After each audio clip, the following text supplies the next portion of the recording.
dive into it, man.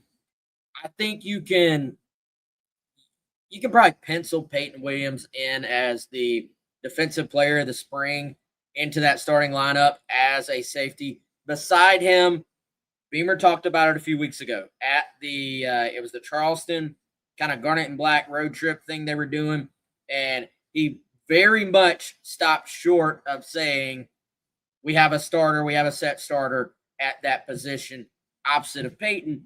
Now he did say, look, David Busey, who you talked to this past week, Garnet Trust Hour, Chris, he took a lot of the first team reps, took most of the first team reps this spring, and that would tell you he probably at this exact moment in time would have the leg up. However, the more we hear about guys like Xavier Currents, who I think you can put in that category of just built different. Like some guys are just different, man. He's kind of always had those qualities. I think you saw them more and more when he was a senior in high school, just taking over, taking his game to another level. An alpha, a confident kid, a just massive physical presence, which is something it seems Torian Gray loves at that safety position. We've seen him kind of lean into bigger safeties when they can still move. And I think if you're Busey, if you're anybody else at that safety spot, if you're Kendall Daniels, who also is someone they kind of challenged this spring to kind of play up to what is his potential, Currents will be difficult to hold off, I think, just because of the combination of ability, mindset, the approach he takes. And I think it's more a matter of, can Busey then elevate his game? And also, what does that look like in terms of timing for Currents? Can he take that spot now? Is it week 3? Is it week 10? What does that look like? Yeah, I think that the timing is a great point. You know, the game 1 starter isn't necessarily the game 6 or the game 12 starter. And there's a few spots that category might apply, but I think safety is one. Peyton Williams elevated his game. It seems like the staff really liked the spring he had, and they liked the spring I think that Busey and that Xavier Currents had at the other spot. But I agree with you. Currents probably going to be hard to keep off the field in year 1. Now, what does that mean? Does that mean he plays a role? Does that mean he plays more and more as the season goes on? Does that mean he takes another huge leap over the summer and in preseason camp to where the staff feels like, hey, this is our best guy? I think it's interesting to look back on it, Wes. Gamecocks have 2 DBs who are now NFL players who are really, really good. One just got a ring. They were not starters game 1. Nick Emanwari, Jalen Kilgore, they both became starters because almost immediately in game 1 their freshman year, somebody got injured. And then they came in and kind of never really looked back, right? And so obviously you hope that doesn't happen. You don't want somebody to lose a spot because of injury, but you do have to be ready. You know, we've seen that situation happen in the past. And so all things being equal, if everybody's healthy, he's probably the guy you're looking at of, hey, out of everybody on this team, any position, who can go just take a spot and win a spot, or maybe he's not the starter right now. And I think Currents is at the top of that list. Yeah, because I always think, man, because you do keep bringing that up. They were not a starter game 1, but they were a starter game 2. So of their careers, not just of the season. So yeah, it wasn't immediate, but man, it did not take long. We're talking about like snap 8 of the season, I think, from one of them. And then ironically, I guess Emanwari, I think, had to come out of the game, and Kilgore went in as a freshman and kind of did to him exactly what he did to, whoever he replaced. RJ Roderick. Yeah. RJ Roderick. Now, obviously, with Emanwari, it was all right. We got to get Emanwari and Kilgore on the field at the same time, basically. But anyway, definitely will be interested in the timing of how that plays out. And if you're a freshman too, though, if you're Currents, not that there's any reason to think this would happen, but you can't feel like you just earned it in the spring. Like you gotta keep pushing. Like you gotta You got to keep elevating your play and put yourself in a position where these coaches trust you because, man, you look around, it's kind of a veteran defense, dude.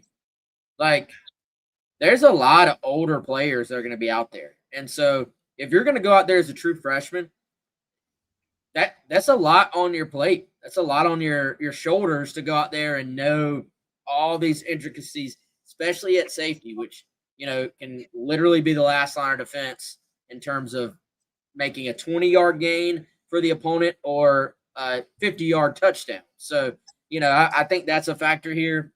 These staffs, I think we've seen this staff as well. They do lean a little bit more into who's played, who can I trust, who has earned the right to go out there, and I know that they're not going to make a big mental error. 98 out of 100 times, basically. Yeah. So, well, the other thing you got to factor in is the wild cardness. Is that a word? Of Torian Gray. Like you might look over the roster and say, well, I think so-and-so is the most talented, but he has a track record of doing things that maybe you wouldn't expect and developing guys that maybe you wouldn't expect to be as good as they ultimately turn out to be, even just based on what they've done in the past. And sometimes that's development later in a career. So I think you always have to account for the potential of the Torian Gray bump, so a Peyton Williams in year 5, a David Busey in year 3, playing a guy, Tristan Lewis coming in as a freshman, and we're all sitting there going, oh, yeah, this kid's 6'4", he'll probably be a safety. And no, Torian's got him out there at corner. DeMarcus Leach last year hadn't played DB. We're all looking at it going, oh, he's probably a safety. No, he's a corner too. Playing Nick Eamon-Warrior, we're all sitting there. You remember your crusade about playing Eamon-Warrior at linebacker. Torian's like, no, I'm good. We're going to keep him at safety. So what idiot said that? Still a good idea, but I still want to see what it looks like. I want to see what Jalen Kilgore would look like as a safety. Didn't get to see it. Some people on the staff wanted to see it, actually. But you have to account for that. And so you make a good point about the defense as a whole as an older defense. But if you break it down to just the secondary, okay, you've got Judge Collier and Bakari Swain, 2 fourth-year players, right? You've got Quay Scott's a third-year player as a transfer. Gerald Kilgore is a fifth-year player. Peyton Williams is a fifth-year player. David Busey's a third-year player. And all guys that have played. Even though Busey hasn't been a starter, he's played in 25 games, during his career, mostly on special teams. He started one game. But these are all guys who have experience. They've kind of been there to an extent. And you can't really rule that out because for a staff, they're going to want to know that they can trust the guys in a game. And so oftentimes that means, at least to start the season, sometimes that does mean, hey, you're the older guy. You've been here. Sometimes that gets those guys the nod. Let's talk about nickel. And I think, I'll just speak for myself. I thought Quashid Scott, he's coming in. He's probably your starter at Nickelback.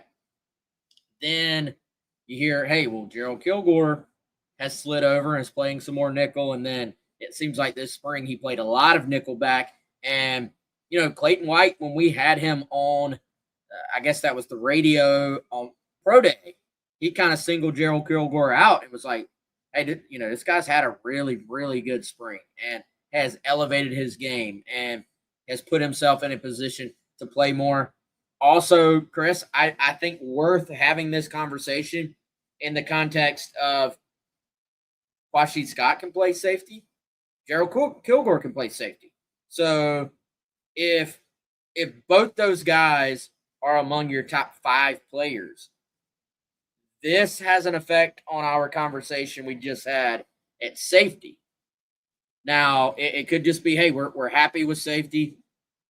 Let's let these 2 guys have some actual depth at nickel. And maybe there's some different matchup things you can do there because Kilgore is a little bit bigger, at least in terms of how they're listed, than Quashid Scott is. And kind of match up a little bit like that. I'm not completely forgetting Jaquel Holman Kelvin Hunter in this mix as well. And Kelvin played a lot of nickel last year. I think I saw him Mm-hmm. at some safety this spring. Am I right on Mm-hmm. that? Yeah, I think that's right. Unless I'm misremembering. Yeah, I think Hunter was playing more safety in the spring, but don't quote me on that. Regardless, there's still some young guys in that secondary that maybe we aren't talking about much right now, but could factor in. And so, Chris, Kilgore versus Scott, up in the air, you think? Yeah, battle to watch. And I think I would go as far as to say if making me pencil somebody in, I've got Gerald Kilgore right now. I think just based on the amount of first team reps that he took during spring ball, and in some ways that makes sense. I think when you get a guy out of the portal like Scott, who's played a good bit. I mean, he played 650 snaps or something last year for Kentucky and played a lot of that slot corner, like nickel type position, can play safety, like you said. You kind of look at that and go, okay, this is probably their guy. But sitting over there saying, hey, I'm here too. I've been here a while. I've played a good bit of ball for the Gamecocks in this defensive scheme, is Kilgore. And so you got to keep in mind that for Scott, even though he's got talent, got here in January.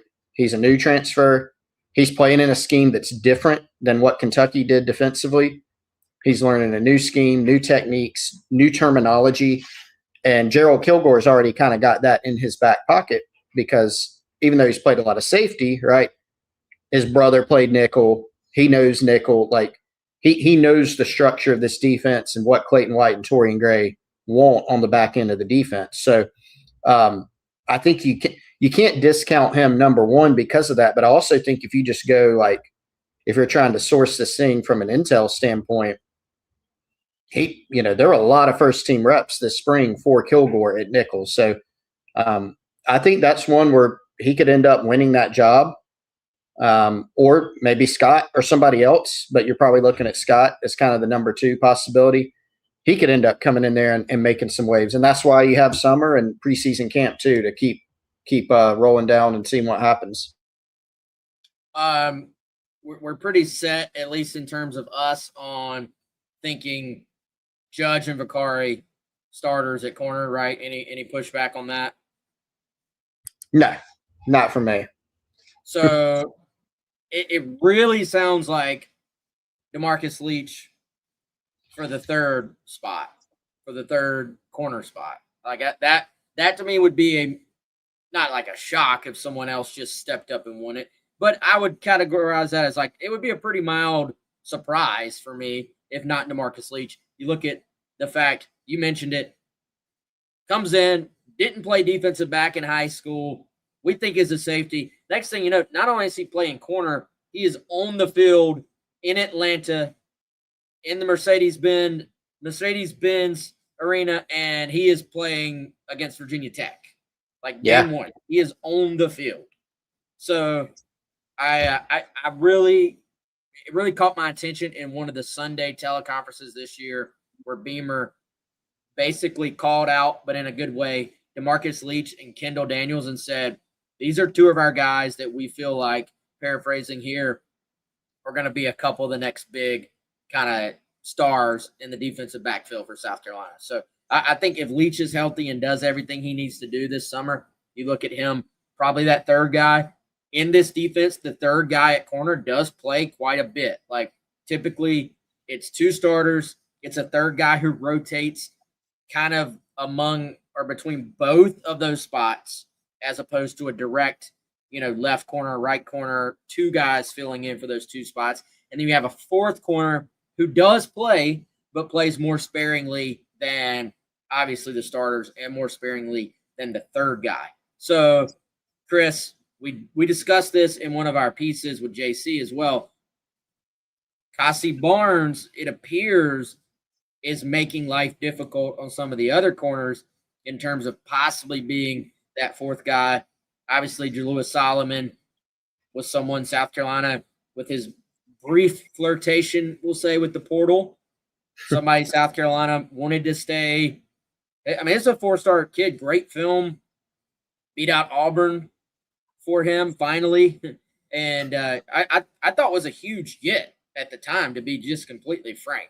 And so I think that's one of those developments you cannot predict it right now, but it would be it would be a fantastic development for South Carolina if all of a sudden we heard, hey, the light bulb, so to speak, like the switch has been flipped for a guy like Jalewis Solomon, and he's had a great offseason. That would be something that could change the way we look at some of these things on defense, just because the talent, the upside, the ability is there for this kid.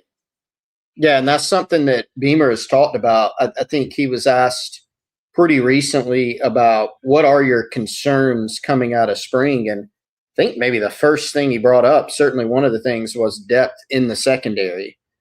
They feel like, they need DeMarcus Leach to take that next step.